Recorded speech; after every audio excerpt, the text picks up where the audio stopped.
August 26th, 1940, 6:47 in the morning. A Spitfire is on fire.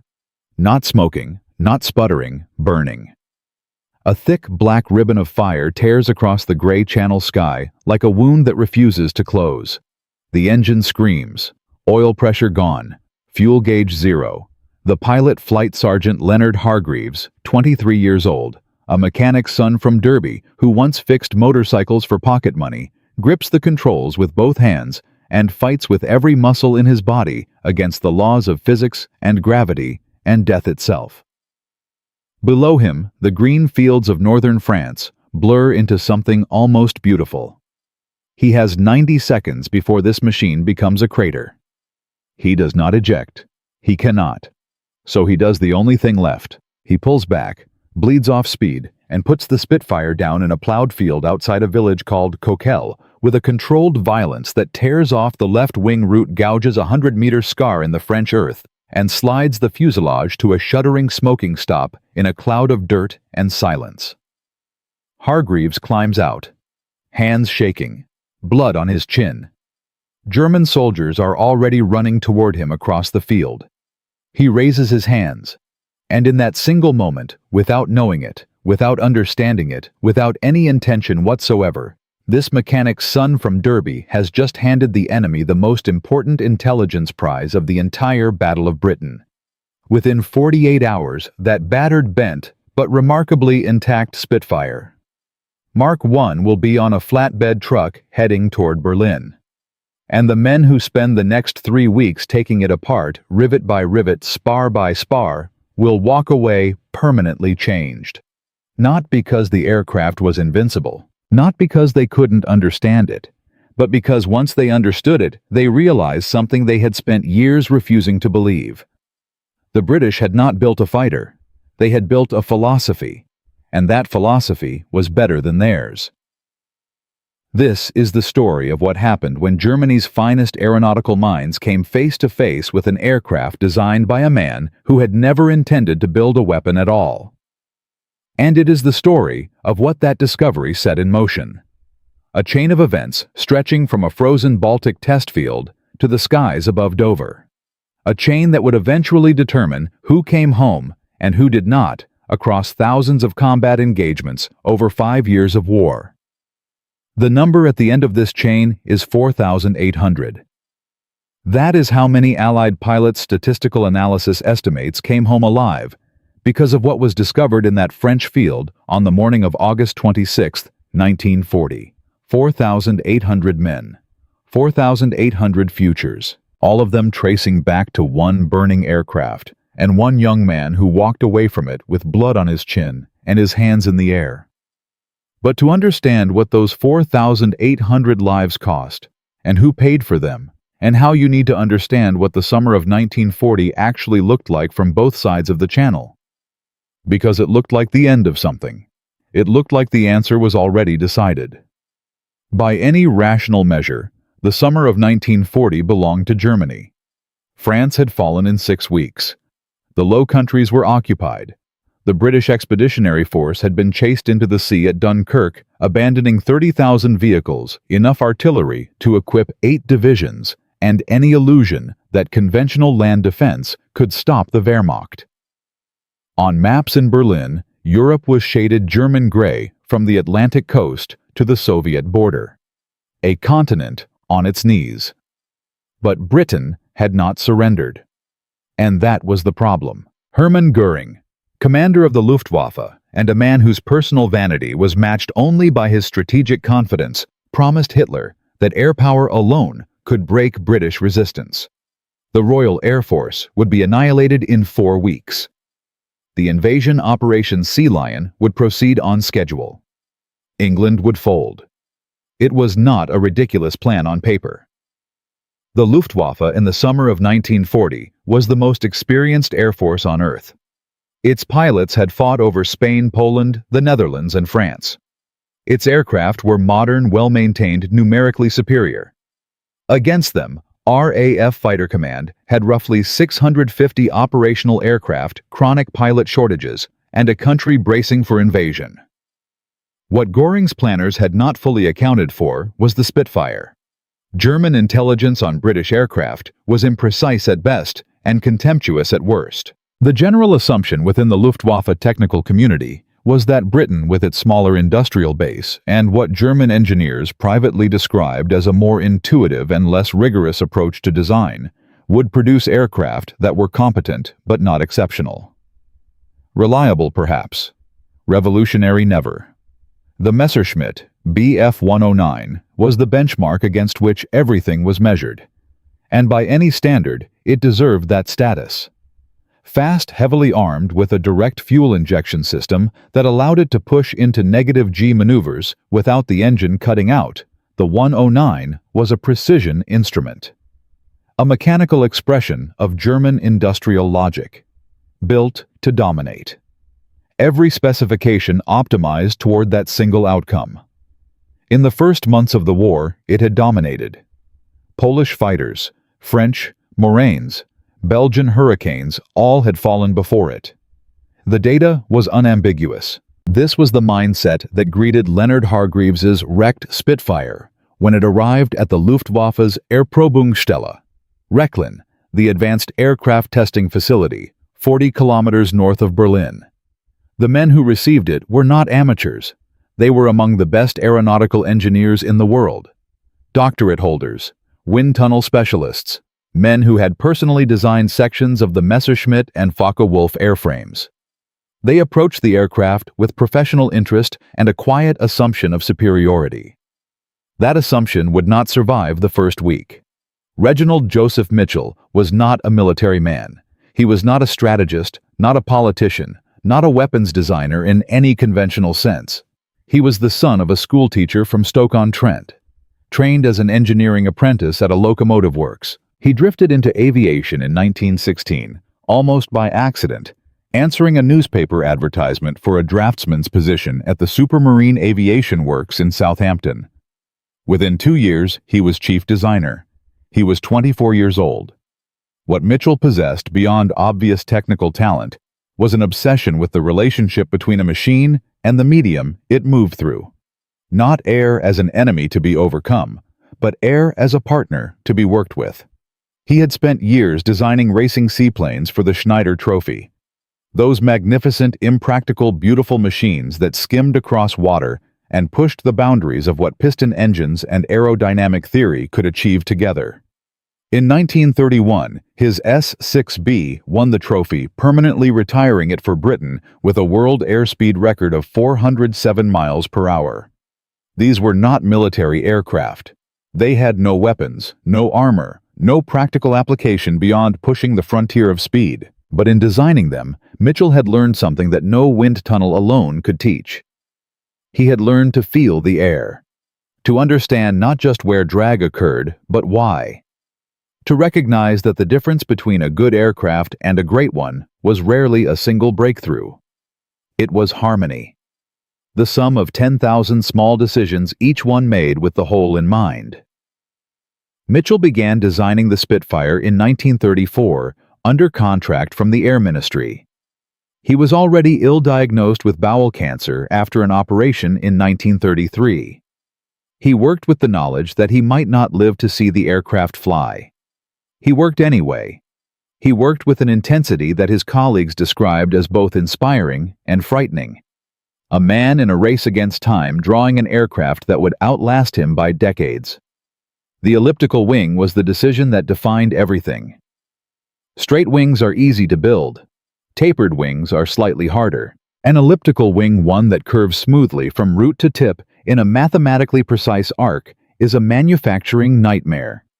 The tooling costs are higher. The jig complexity is greater. Every panel meets its neighbor at a different angle. It takes more time, more skill, and more money than any competing design. Mitchell chose it anyway. Because the ellipse, when applied to a wing platform, distributes lift with near-perfect uniformity across the entire span. Where a straight wing concentrates stress at certain points and creates drag at others, the elliptical wing smooths everything out. The airflow stays attached. The stall behavior, instead of being sudden and violent, is gradual and predictable. The drag at high speed is minimized. The lift at low speed is maximized. In a single geometric decision, Mitchell had solved 4 separate aerodynamic problems simultaneously. The Germans at Rechlin understood all of this theoretically. They had read the same papers, consulted the same equations. What stunned them was not the concept. It was the execution. The precision with which the wing panels had been cut, formed and fitted. The flush riveting that eliminated the small drag penalties of protruding rivet heads. The way the skin itself had been made load-bearing, contributing to the wing's structural integrity rather than merely covering it. These were not the marks of a nation improvising. These were the marks of a nation that had thought very carefully about what it wanted to build, and then built it with extraordinary discipline. Senior engineer Hauptmann Ernst Dager, reviewing the aircraft in the 3rd week of September 1940, wrote in his assessment, "The construction philosophy is unlike our own. Where we seek to dominate performance through mechanical precision and power, this aircraft seeks to dominate through efficiency and coherence. The result is an aircraft that performs well, not because it is forced to, but because it is designed to want to. Designed to want to." That phrase was not standard engineering language. It was the language of someone who had encountered something genuinely unexpected. The flight tests confirmed everything the ground inspection had suggested and added revelations of their own. Lieutenant Hans Vera was chosen as the primary test pilot. Experienced, careful, deeply skeptical. He had logged hundreds of hours in the Bf-109 and considered it the finest aircraft he had ever flown. He climbed into the Spitfire's cockpit with the professional confidence of a man who expected to find competence and nothing more. What he found was something he would spend the next 12 years trying to put into words. The Rolls-Royce Merlin engine started with a sound unlike anything in the German inventory. Smoother, more even. The Germans used the Daimler-Benz DB601, a superb engine by any measure. But it had a certain mechanical hardness to its sound, a precision that was almost aggressive. The Merlin sounded like it was settling into its work rather than attacking it. Vera noted this in his report with transparent puzzlement. He pushed the aircraft through its paces. Climbs, rolls tight, turns high-speed, runs, stalls. At every stage, the aircraft responded not with the crisp mechanical precision of the 109, but with something harder to describe and more unsettling to experience. Fluidity. As if the controls were extensions of intention rather than mechanical linkages. As if the aircraft understood what he was trying to do before he completed the input. When he landed, Vera sat in the cockpit for almost 2 full minutes before climbing out. The engineers waiting on the field reported that his expression was difficult to read. Not excitement, not fear, something more complicated. He told them it does not fight the air. It does not even negotiate with the air. It simply agrees with the air. The test data recorded over the following 2 weeks told a precise story. In sustained turning combat at medium altitude, the Spitfire Mark I outperformed the Bf-109E by an average of 4 degrees per second of turn rate. Its climb rate above 15,000 feet was superior. Its stall was so gentle and forgiving that average pilots could recover from situations that would kill them in a German fighter. The difference was not marginal. The difference was the kind of margin that multiplied across hundreds of combat engagements and determined who came home and who did not. The engineers began to argue among themselves. Some insisted the advantages were circumstantial. Some suggested the 109's superior speed in a straight line compensated. These were valid points. But the argument itself revealed something important. They were no longer discussing whether the Spitfire was good. They were negotiating how good it was allowed to be. And in the margin of his October 1940 assessment, Ernst Dager put down his pen and wrote 6 words that would not be declassified for 40 years. 6 words that if they had reached the wrong desk would have ended his career inside a week. 6 words that if they had reached the right desk might have changed the course of the war. We have been building it wrong. But writing 6 honest words in a margin and turning them into action are 2 entirely different things. Because between that moment and the moment those words changed anything, there stood a German general who had never lost an argument in his life, an institution built on 20 years of absolute confidence in its own supremacy, and a bureaucracy that treated inconvenient truth the same way it treated enemy aircraft. It tried to shoot it down. In Part 2, we follow Ernst Dager as he takes those 6 words into the most dangerous room he has ever entered. Not a cockpit, not a test field, a ministry office in Berlin. And what happens there, what is said and refused and risked and lost, will determine whether the lesson of that crashed Spitfire dies in a filing cabinet or finds its way into the bones of Germany's next frontline fighter. The answer changes everything. And it begins with a 4-minute meeting that nearly ended a man's career before it could save anyone's life. Ernst Dager wrote 6 words in a margin in October 1940. We have been building it wrong. 6 words that captured everything the dismantled Spitfire had revealed. 6 words that, if they reached the right desk, might change the course of the war. They reached the wrong desk first. General Major Klaus Weidmann ran the Luftwaffe's aircraft procurement division from a suite of offices in the Reich Aviation Ministry on Wilhelmstrasse. He was 51 years old, decorated precise, and built from the kind of certainty that 2 decades of unbroken professional success produces in a man. He had approved the Bf-109. He had greenlit the Ju-88. His record was outstanding by any objective measure, and men with outstanding records do not easily accept the suggestion that their foundational assumptions are wrong. They do not accept it quietly. They do not accept it at all. Dager requested a formal meeting on October 14, 1940. He brought 40 pages of Rechlin test data, aerodynamic analysis, and a 3-point proposal for incorporating Spitfire design principles into Germany's next generation of fighters. He had rehearsed his presentation for 3 days. He walked into Weidmann's office at 9 in the morning, set his folder on the table, and began. He got 4 minutes. You are telling me, Weidmann said without looking up from his desk, that we should redesign our aircraft based on a crashed British plane that our pilots are already shooting down in significant numbers. I am telling you, Dager said carefully, that we are shooting them down in significant numbers because we have numerical superiority. When that superiority narrows, the performance gap will matter enormously. The performance gap. Weidmann finally looked up. Our pilots have a performance gap. Is that what you are putting in writing? The Bf-109 stalls more aggressively at high angles of attack. Its cockpit visibility limits the pilot in a turning engagement. Its landing gear causes 18% of our non-combat aircraft losses.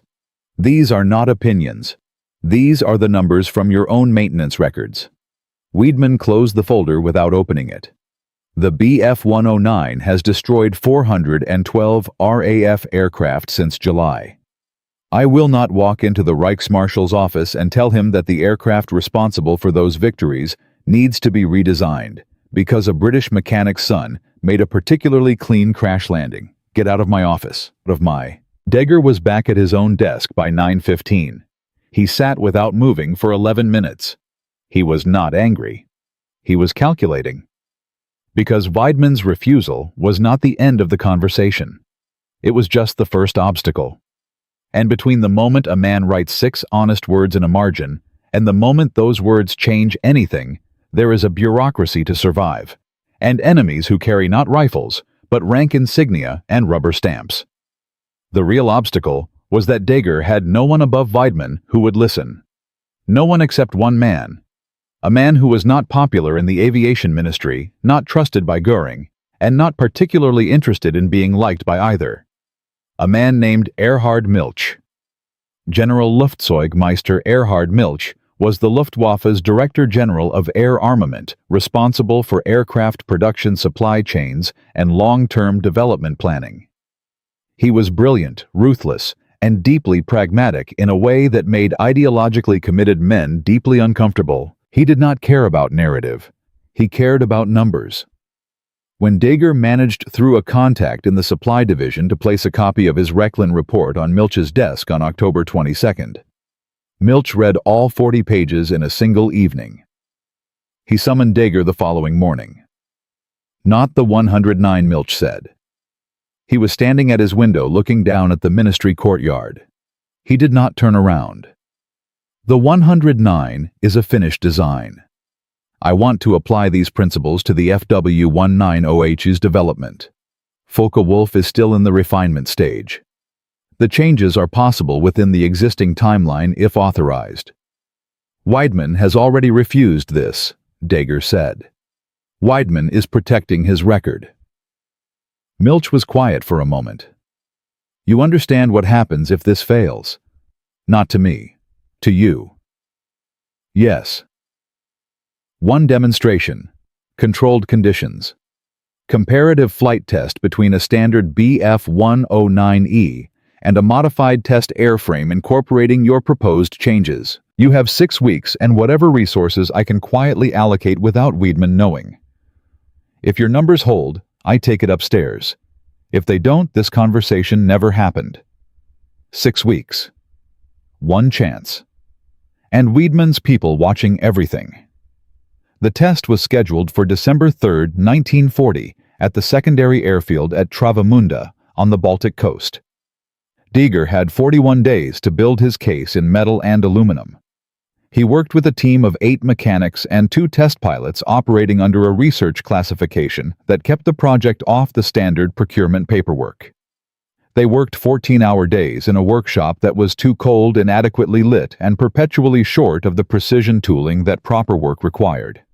They modified a standard BF-109E airframe, widened undercarriage by 11 centimeters, eliminating the aggressive torque behavior that caused catastrophic ground loops on wet runways, replaced the original canopy framing with a modified design that increased rearward visibility by 38 degrees, closing the dead zone at 7 o'clock low that experienced RAF pilots had been exploiting for months. Applied flush riveting to the upper wing surfaces using techniques borrowed directly from the Spitfire analysis. Adjusted the aileron control linkage to reduce the heaviness that pilots reported at speeds above 400 kilometers per hour. None of these changes individually were dramatic. Together, they were an argument. December 3rd arrived cold and gray, a low overcast threatening to shut down flying entirely by midday. Milch arrived at 7 in the morning with 3 staff officers and no explanation to the base commander. Weidmann was not there. He had not been informed. This was deliberate. The 2 aircraft sat on the flight line at 8:15. The standard 109E, freshly serviced, painted in standard Luftwaffe gray. The modified airframe beside it visually almost identical, the differences invisible to anyone not looking for them. 2 test pilots climbed in. Engines started. The sound of both Daimler-Benz DB601s merged into a single mechanical note that carried across the empty airfield. They lifted together, climbed together. And then at 3,000 meters, the exercise began. Oberleutnant Franz Kohler flew the standard aircraft first. He ran through the defined sequence of maneuvers, while instruments recorded performance data across every parameter. Climb rate, turn radius, roll, response, stall behavior. Kohler was experienced and careful. His numbers came back clean and familiar, exactly what the manual predicted, exactly what they had always been. Then the modified aircraft ran the same sequence. Milch watched from the ground without expression. The staff officers beside him talked quietly, skeptical, in the professional way of men who have seen many demonstrations promise much and deliver little. Dager stood 15 meters away, alone, arms at his sides, watching the aircraft against the gray sky and not allowing himself to think about anything except the numbers.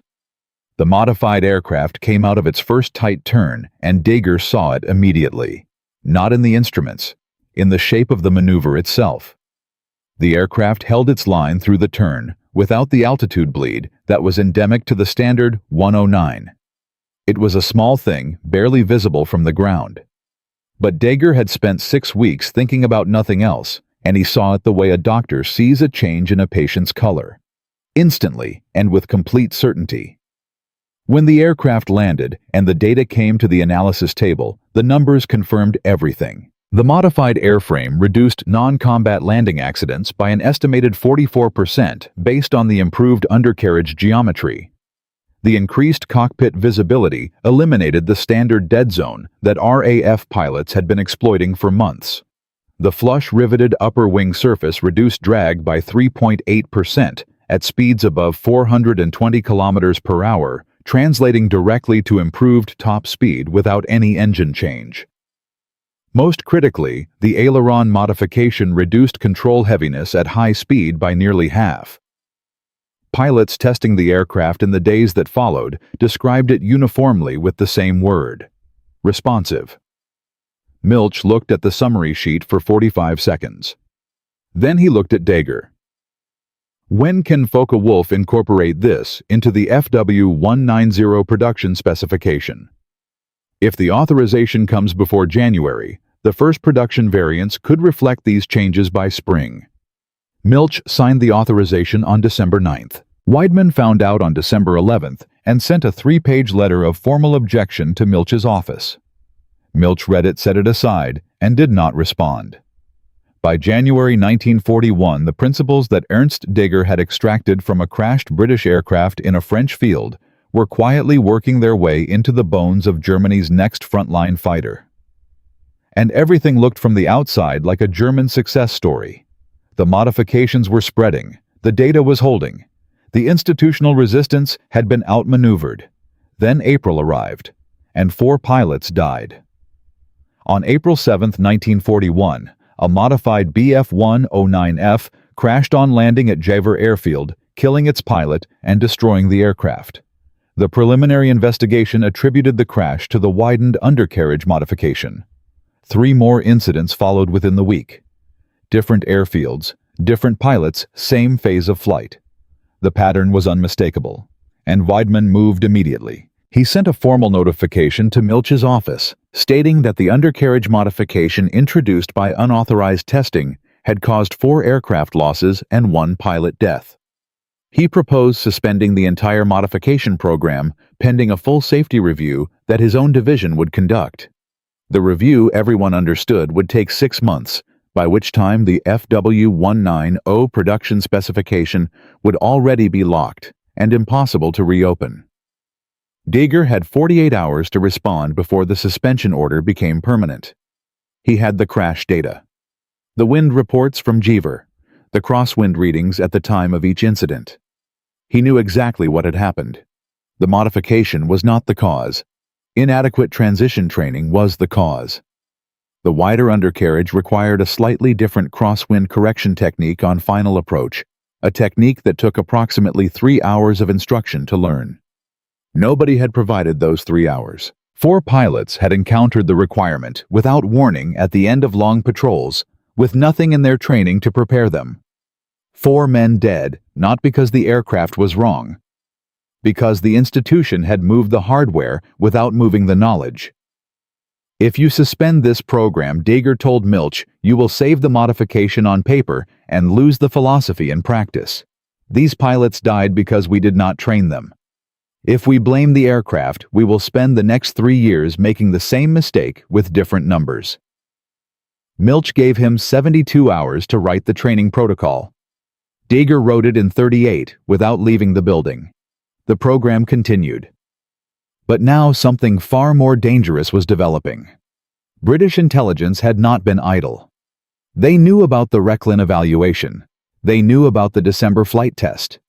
They knew about the FW190 modifications. And somewhere inside the Reich Aviation Ministry, someone had been feeding detailed technical information to an address in neutral Switzerland for months. The leak went both ways, which meant that everything Dager had built, every modification, every improvement, every lesson extracted from Leonard Hargreaves's burning aircraft had already been read by men in London who were now building a counter. The next version of the Spitfire was already on the drawing board, and the Germans had absolutely no idea what was coming. By the spring of 1941, Ernst Dager had done what everyone told him was impossible. He had taken 6 words written in a margin and turned them into signed metal. The Rechlin evaluation had revealed the philosophy. The December flight test had proven it. The training protocol had saved the program from Weidmann's final attempt to bury it. The FW-190 modifications were moving through Focke-Wulf's Bremen facility. Germany was quietly and without acknowledgement learning from the aircraft it had shot down. But British intelligence already knew. The leak from inside the aviation ministry was feeding London every detail. And in the drawing offices of Supermarine, a counter was already being built. The question was no longer whether the lesson of the Spitfire had survived the bureaucracy. The question was whether it could survive what was coming next. In February 1941, Luftwaffe combat losses over the Channel dropped by 22% compared to the same period the previous year. Inside Fighter Command's Intelligence Division, that number produced immediate alarm. 22% was not weather variation. It was not pilot quality fluctuation. It was engineering producing measurable results in actual combat. The Bf-109F, incorporating several of the changes Dager had pushed through, was entering squadron service. Its pilots noticed the difference immediately. Feldwebel Kurt Ahnen, flying out of Saint-Omer in March 1941, described his first combat sortie in the 109F in a letter intercepted and translated by British intelligence within 4 days. The aircraft turns where I ask it to turn. It does not argue. This is new. 14 words from a German non-commissioned officer. 14 words that traveled from a French airfield to a desk in London and landed in front of Air Vice Marshal Trafford Leigh-Mallory like a stone dropped in still water. On the Eastern Channel Front, RAF pilots returning from patrol began filing contact reports describing German fighters that held their turns longer than expected. 3 pilots from 609 Squadron reported in the same week that Bf-109s had maintained pursuit through maneuvers that should have produced a stall and separation. German turn radius at medium altitude had tightened by an estimated 8 to 12%. That was not an accident. That was Dager's 41 days of work in a freezing workshop on the Baltic coast, expressing itself in British pilot mortality statistics. Göring convened an emergency review of Channel tactics on March 19, 1941. The meeting lasted 4 hours.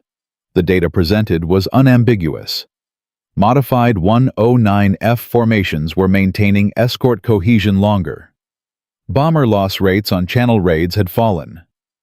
The RAF's standard counter tactic of climbing into the escort from below was producing fewer kills per engagement than the 6-month baseline suggested it should.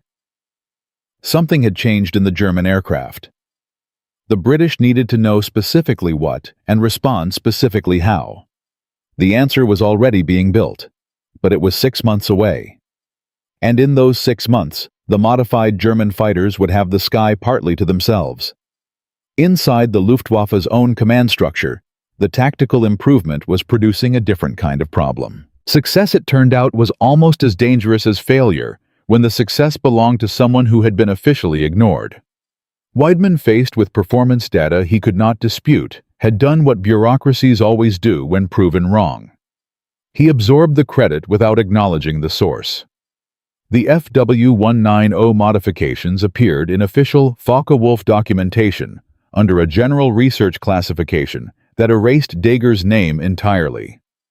The December flight test at Travemünde existed in the records as a standard evaluation exercise.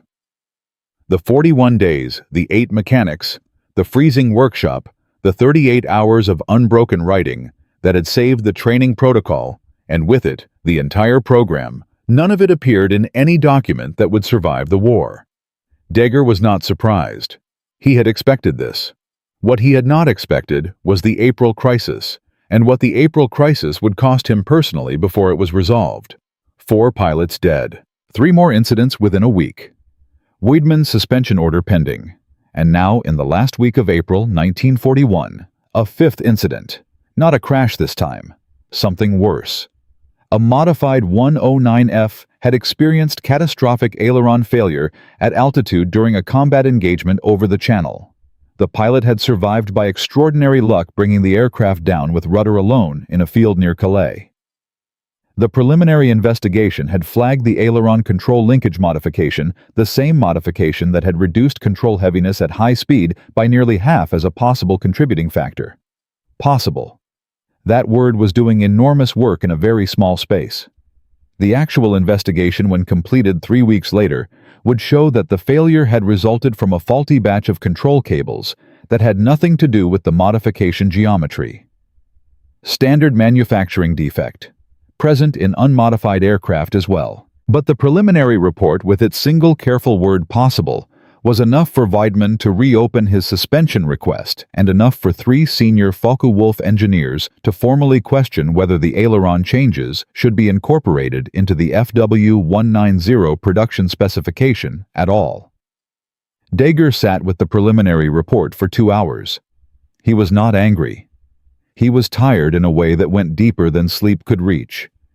He had been right about the aircraft. He had been right about the philosophy. He had been right about the training protocol. He had been right 6 consecutive times, and it had cost him every professional relationship he had built in 20 years of engineering. 4 men who died because the institution moved hardware without moving knowledge, and now a 5th incident that was not his fault, but would be assigned to him regardless, because that was how institutions processed inconvenient truth. He wrote his technical rebuttal in 6 hours. He sent it to Milch. He did not wait for a response. May 16, 1941. The skies above the Strait of Dover. 8:43 hours. 41 German aircraft. 18 Bf-109Fs and 23 Ju. 88 bombers, targeting the radar installation at Rye on the Sussex coast. The escort formation flew at 4,000 meters. The bombers below at 2,800. Weather clear, visibility unlimited. German fighter control had confirmed no RAF activity in the patrol zone 30 minutes earlier.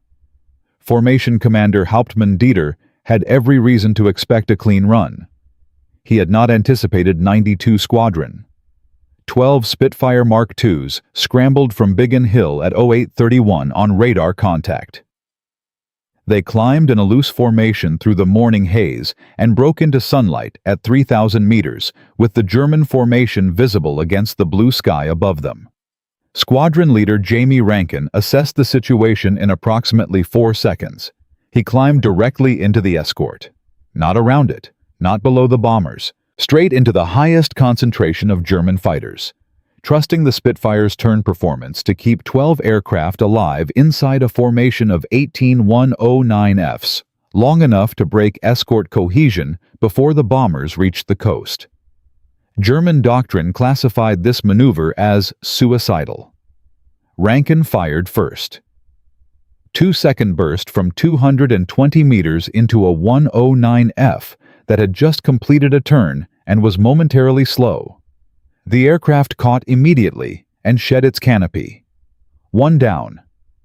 The formation exploded into individual engagements. At 4,000 meters, a 109F pilot pushed into a tight left turn to bring a Spitfire into his sights. The Spitfire matched the turn, held it past the point where a Mark I would have bled speed and altitude. The Mark II's modified engine management held the climb through the turn. The 109F pilot added bank to tighten the radius. The Spitfire went with him. At 160 degrees of turn with the ground spinning below them, the German pilot blinked first and rolled out. The Spitfire did not. The Spitfire pilot came off the top of the turn with 240 kilometers per hour and a firing solution that lasted exactly 1.5 seconds. Sufficient. 2 down. Over the next 7 minutes, 4 more 109Fs were shot down and 2 damaged. 3 Ju-88s now, without coherent escort coverage, broke formation and turned for France, jettisoning their bomb loads over open water. 2 more bombers were damaged by anti-aircraft fire they would not have encountered if they had maintained their approach heading. The radar installation at Rye received no damage. The attack achieved 0 of its operational objectives. 92 Squadron lost 1 aircraft. Pilot Officer Alan Wright was hit on the disengagement and bailed out over the channel. He was recovered by air-sea rescue 40 minutes later, cold and furious with a gash above his left eye.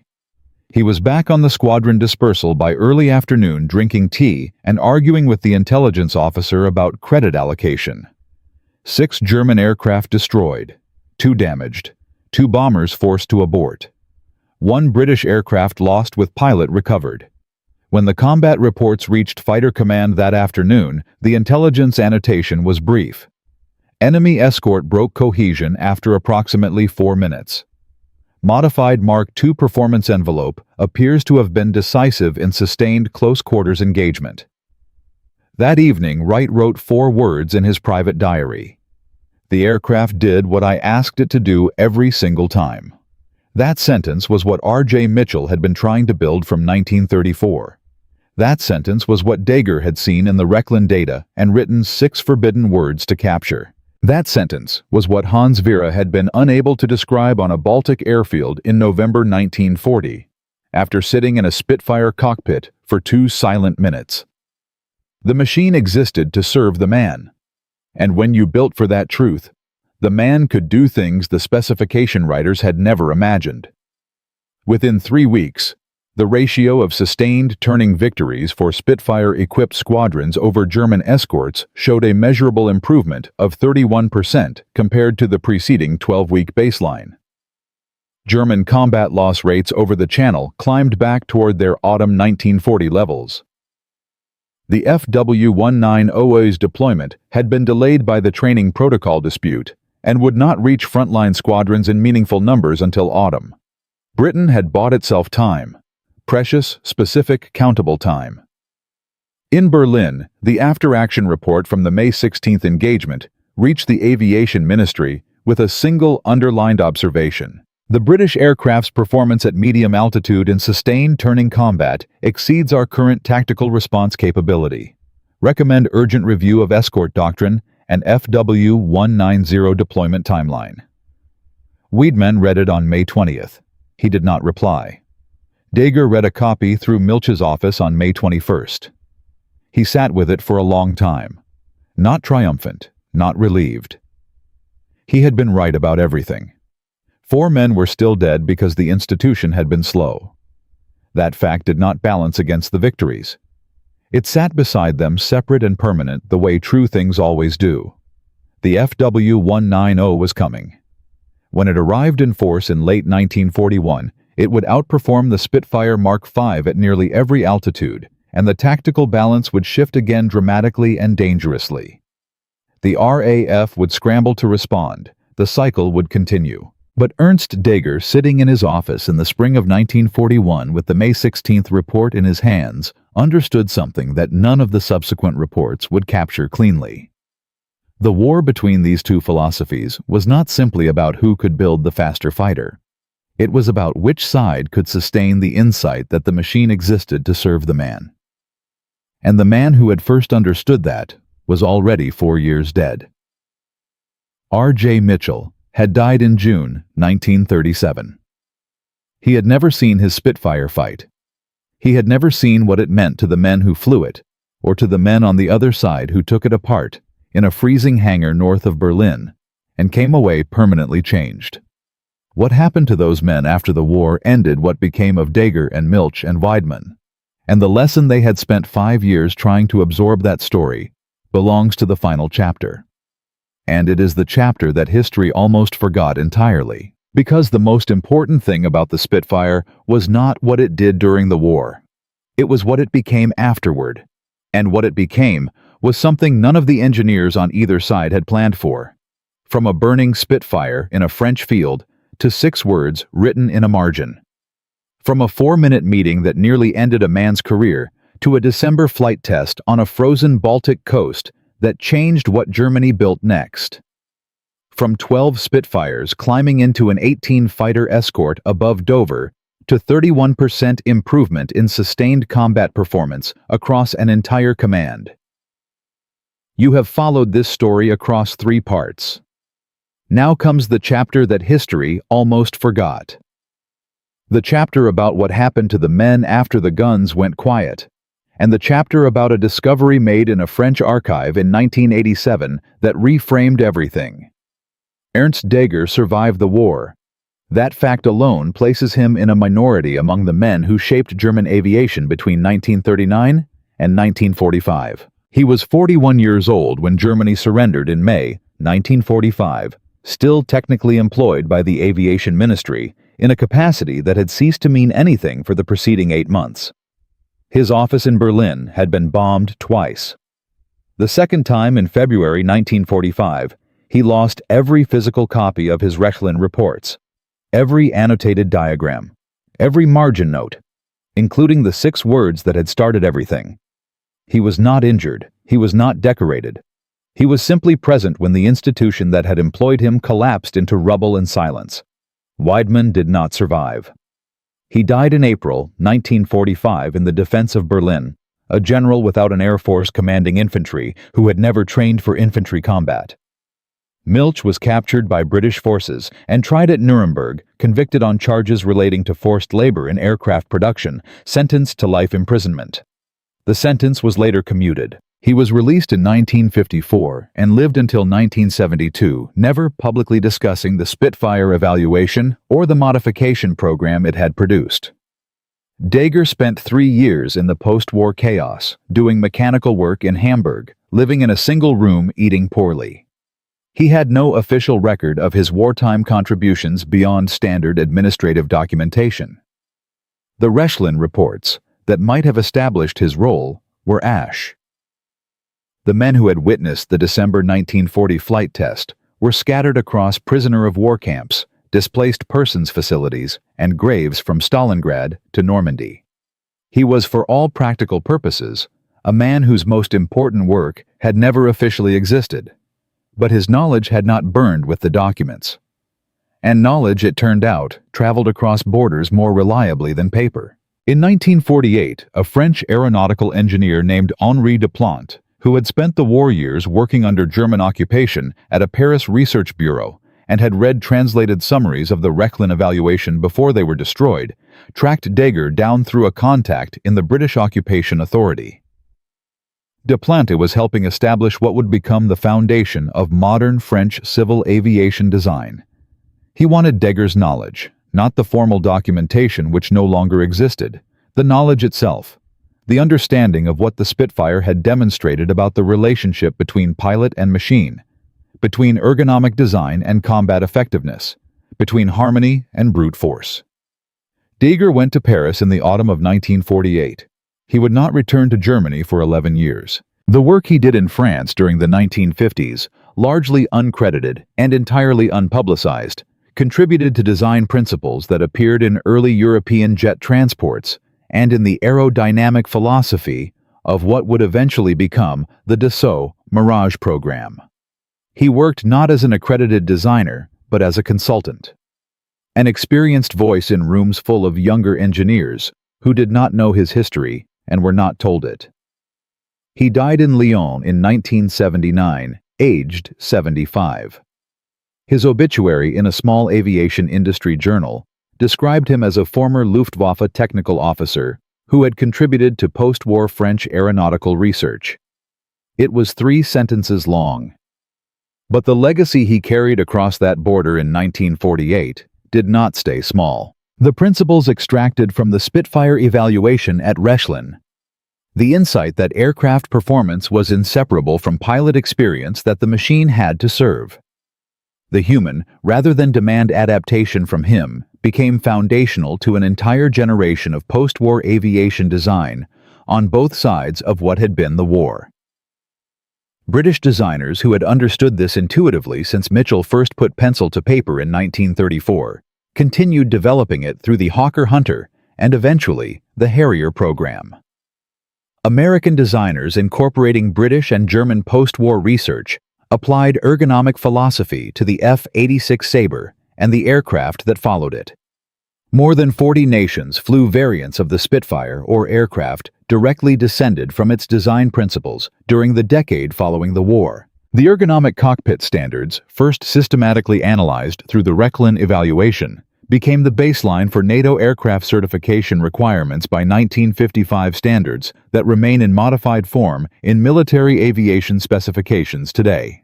The Rolls-Royce Merlin engine, whose smooth power delivery had surprised Hans Vera on that first test flight in late 1940, evolved through 23 successive variants and powered aircraft in conflicts from the Battle of Britain to the Korean War, a 16-year operational lifespan that no comparable piston engine matched. The Spitfire itself flew in the RAF until 1954. It served in the air forces of 19 countries. The last combat operation involving a Spitfire took place during the Malayan Emergency in 1951, 11 years after Leonard Hargreaves put his burning Mark I down in a French field. The aircraft that Germany had studied as an enemy and quietly incorporated into its own design culture became in the post-war years a shared inheritance of everything military aviation became.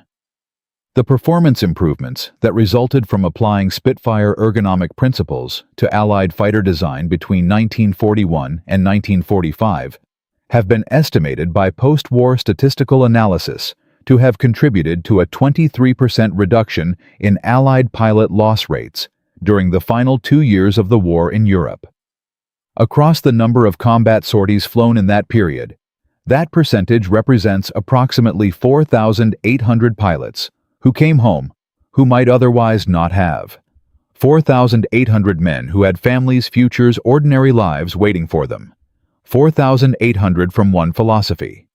From the understanding that the machine exists to serve the man. And here is the lesson that none of the technical reports could contain, and none of the post-war analyses captured cleanly.